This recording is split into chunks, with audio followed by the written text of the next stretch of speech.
Hello student, তোমাদের সবাইকে স্বাগত মাই স্টাডি ইউটিউব চ্যানেলে। তো আজ আমি তোমাদের ক্লাস 10-এর যে লেসন 1 রয়েছে father's help by R K Narayan, সেটি সম্পর্কে তোমাদেরকে বলবো। তো চলো শুরু করা যাক। The author and the text. R K Narayan 1906 অর্থাৎ 1909 খ্রিস্টাব্দে জন্মগ্রহণ করেন অ্যান্ড 2001 অর্থাৎ 2001 সালে মৃত্যুবরণ করেন। Is one of the leading figure of early Indian literature in English. His notable works include Malgudi Days and The Guide. He was awarded the Sahitya Academy Award in 1958 for The Guide. The story and edited excerpted from Malgudi Days অর্থাৎ এই যে স্টোরিটা সেটা উদ্ধৃত হয়েছে কোথা থেকে? Malgudi Days থেকে।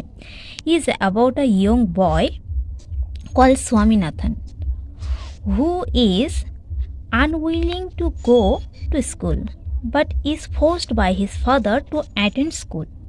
The story explores how, though the events that follow, Swami's original reservations about his teacher Samuel get transformed considerably.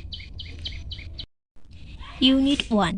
Lying in bed, Swami realized with a shudder that it was Monday morning.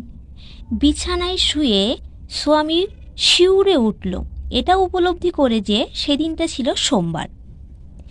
It looks as though only a moment এগো ইট ওয়াজ Friday. মনে হলো যেন এক মুহূর্তে আগেই শুক্রবার ছিল। Already Monday was here, ইতিমধ্যেই সোমবার হাজির। He hope he did not have to go to school. সে মনে মনে চাইল তাকে যেন স্কুলে যেতে না হয়।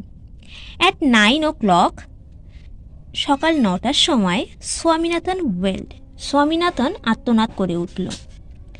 আই হ্যাভ আ হেডেক, আমার মাথা ব্যথা করছে। মাদার জেনারেসলি সাজেস্টেড দ্যাট স্বামী মাইট স্টে অ্যাট হোম। মা উদারভাবে পরামর্শ দিলেন যে স্বামী বরং ঘরেই থাকুক। অ্যাট 9:30 9:30টার সময় when he ought to have been in the school prayer hall, Swami was lying on the bench in mother's room. অর্থাৎ যখন 9:30টার সময় স্বামীর স্কুলে প্রেয়ার হলে থাকার কথা ছিল, স্বামী তখন তার মায়ের ঘরে বেঞ্চের উপর শুয়েছিল। ফাদার আস্কড হিম, বাবা তাকে জিজ্ঞাসা করলো, have you no school today, তোমার কি আজ স্কুল নেই? হেডেক, মাথা ব্যথা। স্বামী রিপ্লাই, স্বামী উত্তর দিল, ননসেন্স, অর্থাৎ বাজে কথা। ড্রেস আপ অ্যান্ড গো, জামা প্যান্ট পরো এবং স্কুলে যাও। হেডেক, মাথা ব্যথা। Look about less on Sundays and you will be without a headache on Monday. রবিবারগুলোতে যদি তুমি কম ঘোরাফেরা করো তাহলে সোমবার তোমার কোনো মাথা ব্যথা থাকবে না। Swami knew how strict his father would be. Swami জানতো যে তার বাবা কতটা কঠোর হতে পারে। So he change his tactics, তাই সে তার কৌশল বদলালো। I can't go so late to the class, বলছে আমি এত দেরিতে স্কুলে যেতে পারি না। ইউ উইল হ্যাভ টু, তোমাকে যেতে হবে। It is your own fault, এটা তোমার নিজের দোষ। What will the teacher think if I go so late, বলছে টিচার আমার কি ভাববেন যদি আমি এত দেরিতে স্কুলে যাই। Tell him you had a headache and so are late, তুমি তাকে বলবে যে তোমার মাথা ব্যথা করছিল তাই তোমার দেরি হয়েছে। He will scold me if I say so, বলছে এটা যদি আমি বলি তাকে তাহলে সে আমাকে বকবে। উইল হি, তাই? লেট আস সি, দেখা যাক। হোয়াট ইজ হিজ নেম, তার নাম কি? স্যামুয়েল, বলল Samuel. Does he always call the students, বলছে সে কি সবসময় ছাত্রছাত্রীদের বকাবকি করে?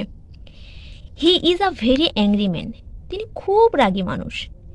He is specially angry with boys who come in late, বলছে তিনি তাদেরকেই বকাবকি করেন যারা কিনা দেরিতে স্কুলে যায়। I would not like to go late so to Samuel's class, বলছে তাই আমি স্যামুয়েলের ক্লাসে দেরিতে যেতে পারি না। If he is so angry, যদি তিনি খুব রাগী হন, why not tell your headmaster about it? তাহলে তোমরা কেন তোমাদের প্রধান শিক্ষককে সেটা বলো না? They say that even the headmaster is afraid of him. সবাই বলে এমনকি প্রধান শিক্ষকও তাকে ভয় পান। তো আজকের ভিডিও এই পর্যন্ত। তোমাদের ভালো লাগলে অবশ্যই চ্যানেলটিকে সাবস্ক্রাইব করো।